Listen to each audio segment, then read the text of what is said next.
Nous voulons tous aimer et être aimés. Nous recevons divers degrés d'amour de nos parents, frères et sœurs, amis.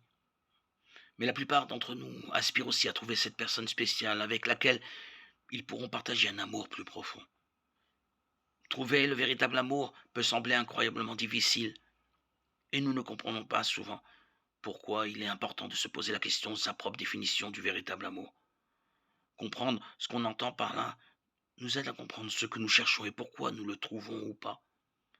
Beaucoup de sociétés ont une conception très libre de l'amour, qu'elles associent souvent à des sentiments intenses, mais égocentriques et dénués d'engagement. Beaucoup de films et de séries télévisées mettent en scène des personnages qui obéissent à leurs pulsions et ont des rapports sexuels avant le mariage. Un amour fondé uniquement sur des émotions agréables ou sur l'attirance physique s'essoufflera aussi vite qu'il sera apparu. Il n'y a rien de mal à vouloir éprouver des sentiments agréables envers la personne que nous aimons, mais si nous fondons notre relation sur ces sentiments, elle sera bancale. Si nous aspirons à l'amour à laquelle notre culture saturée de sexe nous a habitués, il est normal que nous ayons du mal à le trouver. C'est parce que nous ne cherchons pas le véritable amour, mais une expérience éphémère par définition. La Bible nous donne une définition radicalement différente de l'amour.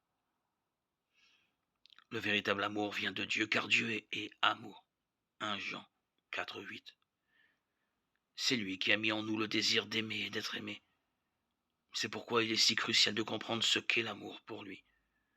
D'après la Bible, le véritable amour est un esprit de sacrifice et de consécration qui veut le meilleur pour l'être aimé.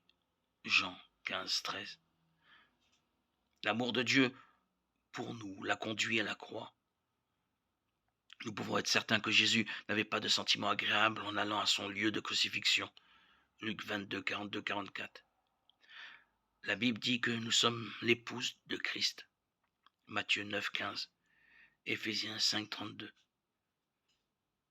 Le romantisme est censé mener au mariage et grandir parallèlement avec l'engagement. Genèse 2, 24. Il doit être enraciné dans l'amour sacrificiel. Éphésiens 5, 22, 25, 28.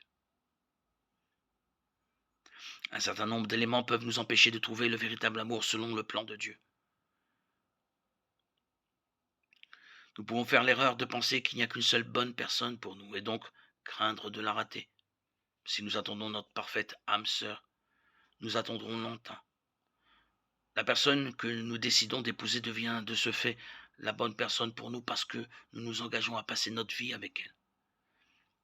La Bible réduit notre champ de recherche. Notre véritable amour doit être un croyant consacré au Seigneur. 2 Corinthiens 6, 14, 15. Au-delà de ce principe fondamental, Dieu nous donnera la sagesse et le discernement requis pour choisir la bonne personne. Jacques 1, 5. Les conseils d'amis sages et pieux qui nous connaissent bien peuvent également nous être utiles. Nous pouvons aussi faire l'erreur de penser que notre bonheur dépend d'une autre personne. Seul Dieu peut nous remplir pleinement. Nous n'avons pas besoin d'amour romantique pour cela. Aucun de nous n'est parfait et il est irréaliste et malsain de s'attendre à ce qu'un autre être humain parfait réponde à tous nos besoins. De plus, nous serons forcément déçus.